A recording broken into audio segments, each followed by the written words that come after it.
C'est clair, hein? Quand il fait ce bruit-là, c'est froid. C'est un froid de canard, hein? C'est pas compliqué. Écoutez, à défaut de prendre une petite marche, on ne la prendra pas ici. On va aller faire un petit tour au Mont-Saint-Sauveur. C'est une des places touristiques, la deuxième ou troisième en importance au Québec pour les skieurs. Alors je crois que c'est assez intéressant. Froid de canard, c'est pas à peu près là. Écoutez, le mois de novembre, le mois de décembre est commencé très froid aussi. Là. Le mois de novembre a été le plus froid enregistré au Québec. Alors c'est pas rien. Fait que, on s'en va faire un petit tour à Saint-Sauveur. Je voulais vous montrer aussi. Bah, c'est un petit peu décourageant. C'est vraiment pas d'un bon addon. Surtout pas pour le temps des fêtes qui s'en vient à grands pas. Le 11 décembre, de nos voisins qui sont très gentils, là, on les adore. D'ailleurs, c'est deux artistes peintres qui vivent de leurs arts. Alors, c'est plutôt rare. Hein? Imaginez-vous donc que le 11 dans la journée, le matin, je crois, ils sont propriétaires d'un semi-détaché. Et puis leurs voisins du semi-détaché, le feu a pris. Et puis un côté c'est une perte totale, puis eux de toute façon ça l'est aussi. Alors ça c'est ce qui reste de la maison. Un côté c'est complètement ravagé. Il n'y a plus de toiture comme vous pouvez voir. Eux ils restent à droite. Alors c'est vraiment malheureux. Ils cherchaient de la place. Moi j'avais proposé qu'ils partagent mon studio avec moi, parce que, comme je vous dis, c'est important, là, ils vivent de ça. Mais en final, heureusement, dans leur malchance, ils ont trouvé une maison à louer le temps que les assurances puis tout procède aux rénovations. Puis ça, vous imaginez que ça se fera pas demain. Là. On parle de 6 mois à 1 an avant que ça soit rebâti. Alors, heureusement, c'est ça. Ils ont trouvé un logement l'autre côté du lac. Alors, bravo. Au moins... des fois, il y a des bonnes nouvelles dans les mauvaises. Hein? Faut les prendre.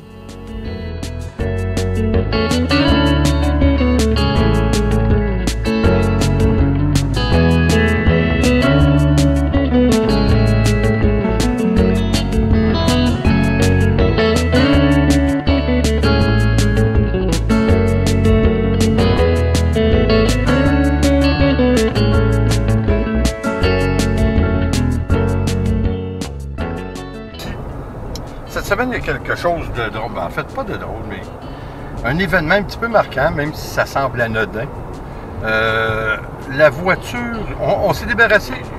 J'ai envoyé au recyclage ce qui a été probablement la deuxième voiture à Nicole. Mais c'est une voiture familiale. Imaginez-vous un Ford Focus 2004, mais que mon père a acheté neuf. Alors, il a rendu service, cette voiture-là. C'est incroyable comment elle nous a servi à bon essor. Ça a été d'ailleurs une voiture que ma mère a vécue, parce que ma mère étant décédée en 2011. Mes parents avaient même eu l'occasion à 2 reprises d'aller en Floride avec cette même voiture. Et puis elle nous a dépanné aussi beaucoup, parce qu'en final, c'est Nicole qui avait hérité de la voiture il y a quelques années. Mais là, il y avait trop de réparations, puis c'est quand même une voiture de 14 ans. Mais c'est-tu drôle, hein? On sait bien que... Ils disent qu'il ne faut pas s'attacher au bien de la terre, là, puis ça semble vraiment bizarre, là, puis curieux là, de s'être attaché comme ça à une auto. Autant que j'ai pris la décision de l'envoyer au rebut, autant que ça nous a fait un petit quelque chose. Ça reste que quand même, cette voiture-là, on a vécu... toutes sortes de choses avec ce véhicule. Puis il nous a dépanné, autant comme autant. Même les enfants, ils étaient tout jeunes, évidemment. Il y a 14 ans, imaginez-vous. Ils ont embarqué dans cette auto-là. Ils ont été partout avec mes parents. C'est-à-dire, ils ont été à plusieurs endroits. Pique-niquer, puis tout ça. Fait qu'on... Je la voyais partir, puis je suis obligé de vous dire que ça nous faisait un petit pincement au cœur. Qui est bizarre, là, mais regardez. Je pense que c'est à peu près normal après 14 ans. Hein, c'est pas à peu près. On arrive, ça c'est un coin qui est assez populaire des pentes de ski. Puis on est quand même dans les montagnes. Je vais essayer de le tenir autrement, sans pour autant m'envoyer dans le décor. C'est un bel endroit. On a resté pas loin d'ici avec les enfants pendant 8 ans.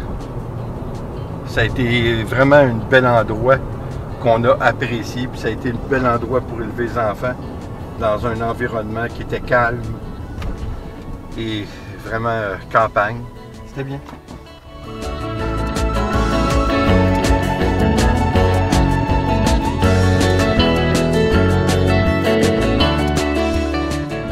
On rentre ici dans la vallée de Saint-Sauveur. Je vous dirais que c'est un endroit qui est formidable. Vous voyez ici qu'il y a plusieurs condos qui sont bâtis tout le long de la pente de ski. Alors c'est vraiment bien, puis je suis obligé de vous dire que là, pensez-y pas, hein, c'est assez dispendieux pour rester là. C'est quand même, les prix sont vraiment exorbitants. Mais comme je vous dis, c'est un endroit très touristique. Une des plus populaires. Hey, plus, fais-tu dur mon affaire? Des plus populaires au Québec, c'est Saint-Sauveur. On regarde ça aujourd'hui, je suis obligé de vous dire que on se doit d'avoir une petite pensée hein, pour les gens les gens de Strasbourg avec les événements tout récents. Pour le temps des fêtes, hein, c'est clair que pour plusieurs d'entre eux, le temps des fêtes n'aura plus la même signification. Ça vient de changer pour eux à tout jamais. C'est malheureux, hein? C'est des épisodes qui nous remettent en question beaucoup de choses sur notre société. Qui doit-on accepter? L'immigration est-elle vraiment bien contrôlée? Chaque pays, je crois que la réponse est différente. C'est vraiment malheureux.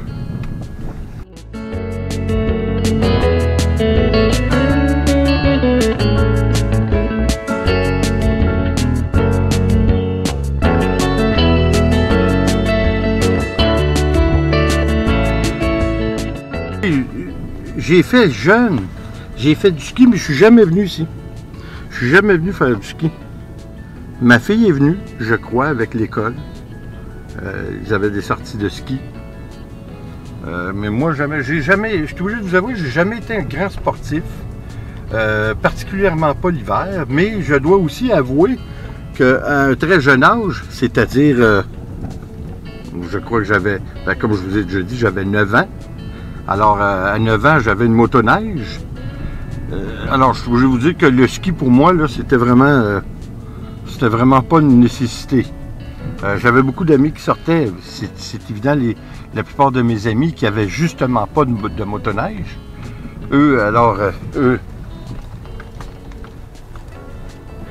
ils prenaient l'occasion pour sortir les fins de semaine et puis aller en ski. Ce qui pour nous était vraiment pas nécessaire avec nos motoneiges.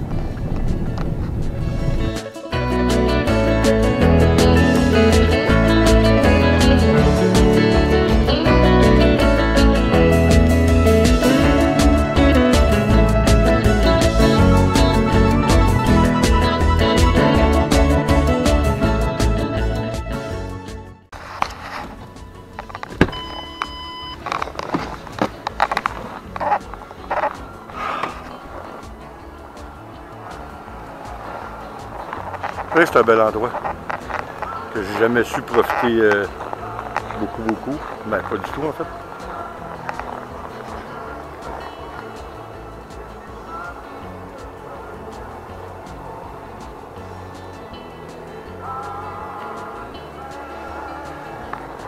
Alors écoutez, cette semaine c'était vraiment un petit film. Je voulais juste vous montrer une partie de ma campagne. Là-dessus, comme je vous disais, merci d'être là, mais je voudrais avoir une petite pensée pour les gens, comme on disait tantôt, de Strasbourg. Et puis, particulièrement en France, hein, ça brasse par chez vous, puis c'est malheureux. Beaucoup de revendications qui sont quand même très équitables et qui devraient se faire. Ça n'a pas de bon sens, où c'est que vous vous en allez. Puis, c'est bien beau de rentrer de l'immigration, mais je crois qu'à un moment donné, il va falloir qu'il y ait des barèmes ou des restrictions un petit peu plus intéressantes que ça pour vous. En fait, on ne peut pas tout blâmer non plus sur l'immigration. C'est un problème de société, mais en quelque part, il faut commencer à le contrôler. Puis, ou comment, malheureusement, personne ne détient cette réponse. Puis, on a beaucoup plus de questions que de réponses. Alors, écoutez, encore une fois, merci d'être là. Merci, j'espère que vous allez revenir. Et puis, on a encore des beaux projets de peinture cette semaine. Alors, j'espère que vous allez rester à l'écoute. Là-dessus, comme toujours, je vous remercie. Et s'il vous plaît, abonnez-vous, laissez un commentaire et partagez. C'est toujours apprécié. On se revoit dans la prochaine vidéo. Attention à vous. Ciao.